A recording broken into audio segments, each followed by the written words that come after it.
দীর্ঘ ৩৫ বছর পর প্রতিদ্বন্দ্বিতাপূর্ণ রাষ্ট্রপতি নির্বাচন।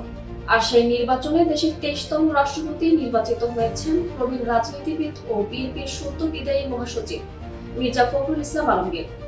দুপুর ২টা থেকে জাতীয় সংসদের অধিবেশন কক্ষে অনুষ্ঠিত হয় এই নির্বাচনের ভোট গ্রহণ। দীর্ঘ ৩.৫ দশক পর দেশে আবারও সরাসরি ভোটাভুটির মাধ্যমে রাষ্ট্রপ্রধান নির্বাচন হওয়ায় তফসিল ঘোষণার পর থেকেই এই নির্বাচন ঘিরে ছিল ব্যাপক আগ্রহ। দুপুরের শুরুতে ভোট প্রদান করেন ভারপ্রাপ্ত রাষ্ট্রপতি মেজর অবসরপ্রাপ্ত হাফিজউদ্দিন আহমেদ বীর বিক্রম এবং প্রধানমন্ত্রী তারেক রহমান। পরে অন্যান্য সংসদ সদস্যরা অধিবেশন কক্ষে নিজ নিজ আসনে বসে ভোট প্রদান করেন। ভোট গ্রহণ শেষে ফলাফল ঘোষণা করেন নির্বাচনী কর্তা ও প্রধান নির্বাচন কমিশনার এএমএম নাসিরউদ্দিন। নির্বাচনে মির্জা ফখরুল ইসলাম আলমগীর পেয়েছেন ২৫৫ ভোট এবং ১১ দলীয় ঐক্যের প্রার্থী কর্নেল অলি আহমেদ বীর বিক্রম পেয়েছেন ৮৮ ভোট। আগামীকাল সন্ধ্যায় বঙ্গভবনে নবনির্বাচিত রাষ্ট্রপতির শপথ অনুষ্ঠানের কথা রয়েছে।